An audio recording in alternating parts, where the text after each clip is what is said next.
Shalom à tous, que la grâce et la paix de notre Seigneur Jésus soient sur chacun de nous en ce jour 18 août 2026.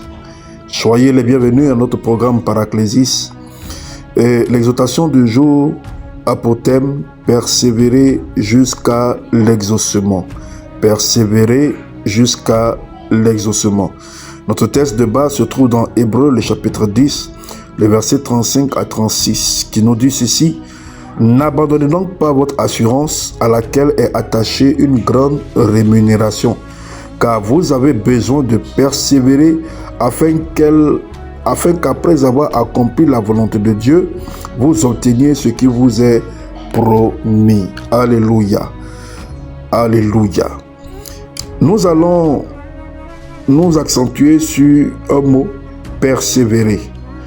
Le mot persévérer en grec, le grec qui est utilisé là, c'est hypomone, qui signifie endurance, qui signifie constance, qui signifie la capacité à demeurer ferme sous la pression sans abandonner, qui signifie aussi persévérer, comme le mot, le passage nous le dit.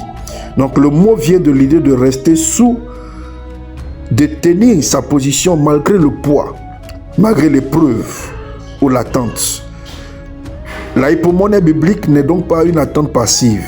C'est une foi qui continue d'obéir quand la manifestation tarde, qui continue à travailler, qui continue à se soumettre à la voix de Dieu, à la pensée de Dieu, qui continue à obéir malgré l'attente, malgré la pression, malgré le poids des épreuves, malgré le poids des problèmes, qui continue toujours d'attendre, de persévérer.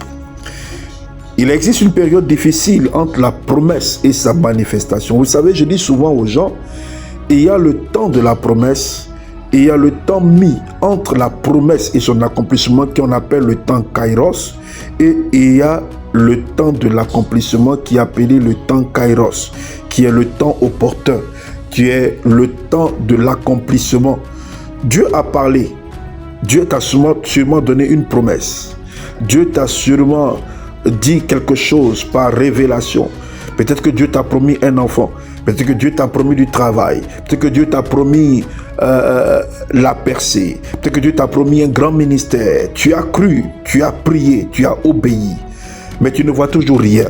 C'est précisément dans cet intervalle-là que beaucoup abandonnent. On prend l'exemple comme le peuple d'Israël sorti de l'Égypte jusqu'à la terre promise. Entre l'Égypte et la terre promise, il y avait le désert.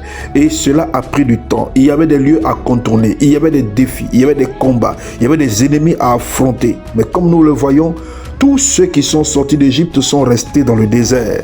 Mais ceux qui sont nés dans le désert ont pu entrer dans le pays promis. Alors, c'est comme je le disais, c'est précisément à ce moment-là que beaucoup abandonnent. C'est à ce moment que beaucoup jettent l'éponge. C'est à ce moment que beaucoup reculent. C'est à ce moment que beaucoup pensent à là où ils sont quittés, là où ils étaient avant. Comme le peuple d'Israël qui se disait, en Égypte, nous mangeons de la viande, nous mangeons ceci, nous étions bien. Qui ont oublié complètement l'esclavagisme dans lequel ils se trouvaient, mais qui avaient maintenant les regards sur les mets qu'ils mangeaient en Égypte. Pourtant, Hébreux chapitre 10 verset 36 révèle une vérité capitale. Après avoir accompli la volonté de Dieu, il faut encore de la persévérance pour obtenir ce qui est promis. Pour obtenir ce qui est promis. Donc ne quitte pas ta position simplement parce que tu ne vois pas encore la manifestation ou l'exaucement de ce que Dieu t'a promis. La première vérité que tu dois comprendre, c'est que le retard apparent n'annule pas la promesse de Dieu. Ce n'est pas parce que tu ne vois encore rien que Dieu ne travaille pas. La semence disparaît d'abord sous terre avant de devenir visible. La Bible dit que si une graine tombe en terre et ne meurt, elle ne peut porter de fruits. Il y a un temps, il y a un processus. C'est pas parce que tu ne vois rien encore qu'il n'y a rien qui est en train de se faire. Quand Dieu te fait une promesse, il a il enclenche déjà le processus de son accomplissement. Certaines saisons donnent l'impression que rien ne bouge, alors qu'en profondeur, Dieu prépare déjà quelque chose. Alors qu'en profondeur, Dieu a déjà déclenché le processus de l'accomplissement de ce qu'il t'a promis. Donc ne confonds pas silence avec absence de Dieu. Le silence de Dieu n'est pas son absence. Dieu peut être présent tout en restant silencieux. La deuxième chose que tu dois comprendre comme vérité, c'est que la persévérance est nécessaire après l'obéissance. Le texte dit, après avoir accompli la volonté de Dieu, tu peux avoir obéi et devoir encore attendre. Tu peux avoir prié et devoir encore tenir. Tu peux avoir reçu une parole et traverser encore une saison contraire à cette parole. La foi commence parfois par le contraire. Et comme je le dis aussi, le miracle commence par le contraire. Quand Dieu dit, tu seras élevé, souvent tu passes d'abord par l'humiliation. Souvent tu passes d'abord par les humiliations, par le rejet. La persévérance continue de croire malgré toutes ces choses. La troisième vérité que tu dois comprendre, c'est que tu ne dois pas jeter ton assurance. Ne jette pas ton assurance. Hébreux 10, 35 dit, n'abandonnez donc pas votre assurance. Le combat de l'attente cherche à te faire jeter ce que Dieu t'avait donné. Vous savez, quand Dieu promet, il a déjà donné. Alors ta conviction, ton courage, ton espérance, voici ce que le diable essaye de faire, de te faire jeter, de te faire abandonner, de te faire jeter l'éponge. Ne laisse pas une saison difficile te faire renier ce que Dieu t'a enseigné dans une saison de révélation ou dans une saison de préparation. La quatrième vérité, c'est que ton endurance prépare aussi ton caractère.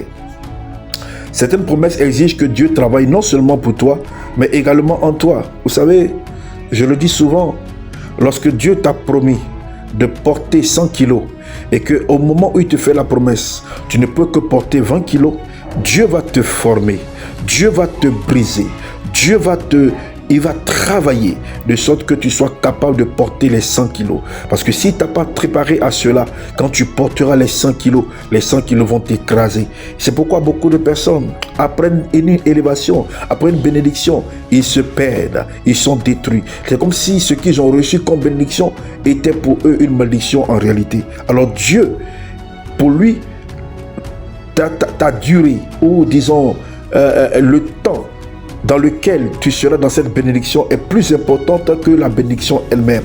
Donc la manifestation que tu réclames peut nécessairement nécessiter une capacité, une endurance, un talent, un savoir-faire que tu n'as pas encore et que Dieu veut former en toi avant de te donner la promesse, la chose qu'il t'a promis. Alors Dieu développe ta maturité, ta discipline, ta foi et ta capacité à porter ce qui vient. Dieu ne prépare pas seulement la bénédiction pour toi, il te prépare aussi pour la bénédiction. Quand tu comprends cette réalité, tu supportes les épreuves avec patience, mais aussi avec espérance. La cinquième chose que tu dois comprendre comme vérité, c'est de ne pas abandonner à quelques pas de l'accomplissement de ta promesse. N'abandonne pas à quelques pas de l'accomplissement de ta promesse. Je le dis souvent, plus le combat est dur, plus la victoire est proche. Plus les épreuves sont dures, plus l'attente devient intenable, plus l'accomplissement est proche. Tu ignores parfois à quelle distance tu te trouves de ton exaucement. Alors continue de prier, continue de travailler, continue d'apprendre, continue de semer, continue de servir, continue de croire. Ce que tu ne vois pas encore n'est pas nécessairement ce qui n'existe pas. Si Dieu t'a demandé de tenir, ne transforme pas ton temps d'attente en temps d'abandon. Persévère, persévère, persévère jusqu'à la manifestation de ce que Dieu t'a promis, jusqu'à l'accomplissement, jusqu'à l'accomplissement, jusqu'à l'accomplissement. Si tu crois en cela, ce matin, alors proclame avec moi ces différentes paroles. Fais avec moi ces proclamations. Je refuse d'abandonner sous la pression. Je ne jetterai pas mon assurance. Au nom de Jésus, je recevrai la force de persévérer. Le découragement ne volera pas ma promesse. Je continuerai d'obéir même lorsque je ne vois pas encore.